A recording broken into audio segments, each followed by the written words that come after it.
It's 2006. Sandra has made her big break as a young advertising model. I have one question. What do you think when you see this? What were they thinking? This girl's being taken complete advantage of. This is a complete offence to all women. What a slut! One can agree or disagree with their opinions as viewers. No two people will agree entirely. If we try to categorize,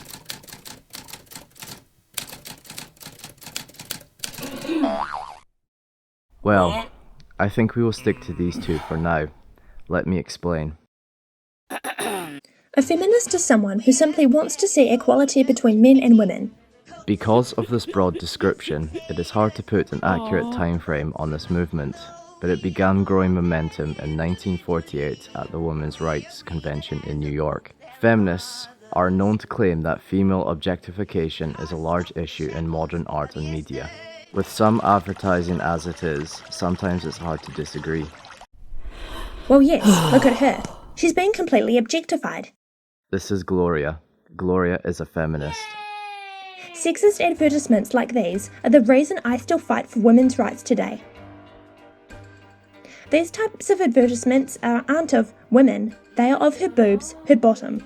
They reduce women to nothing more than body parts to be claimed, reinforcing the idea that a woman's primary purpose is to be appealing to men. Obviously, pornographic images like these are based on unequal power relations between men and women. What's the bet we know it's not a woman who she's looking up at? Unfortunately, in our culture, sex sells.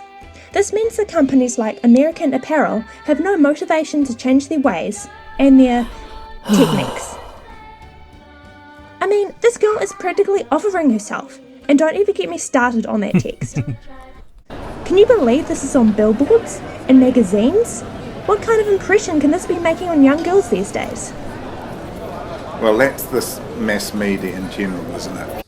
You see, this sort of advertising is simply producing a false consciousness to you, the working class.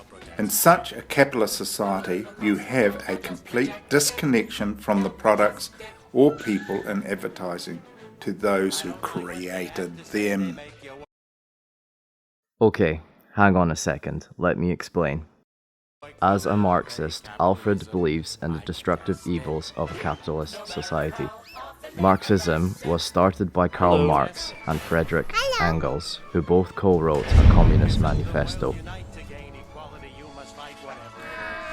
A Marxist wishes to overthrow the capitalist society of a profit-driven market and live by socialist principles where everything is property of the government by any means necessary. Can I step in?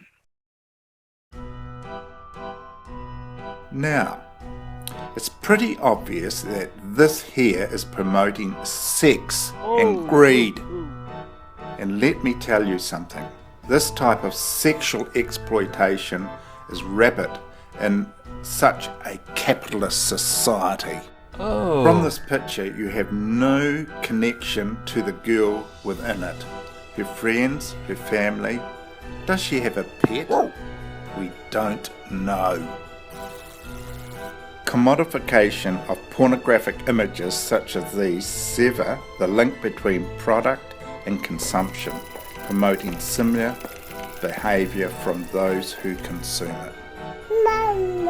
I do, however, appreciate what American Apparel as a company stands for, with sweatshop-free factories and all items made in the US.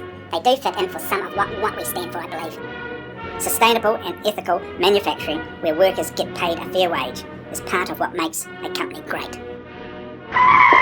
Well, aren't you just a saint then? Now, you two were just getting along. Your views aren't so different, they could almost intertwine. I wander today to the hills, Maggie, to see the scene below.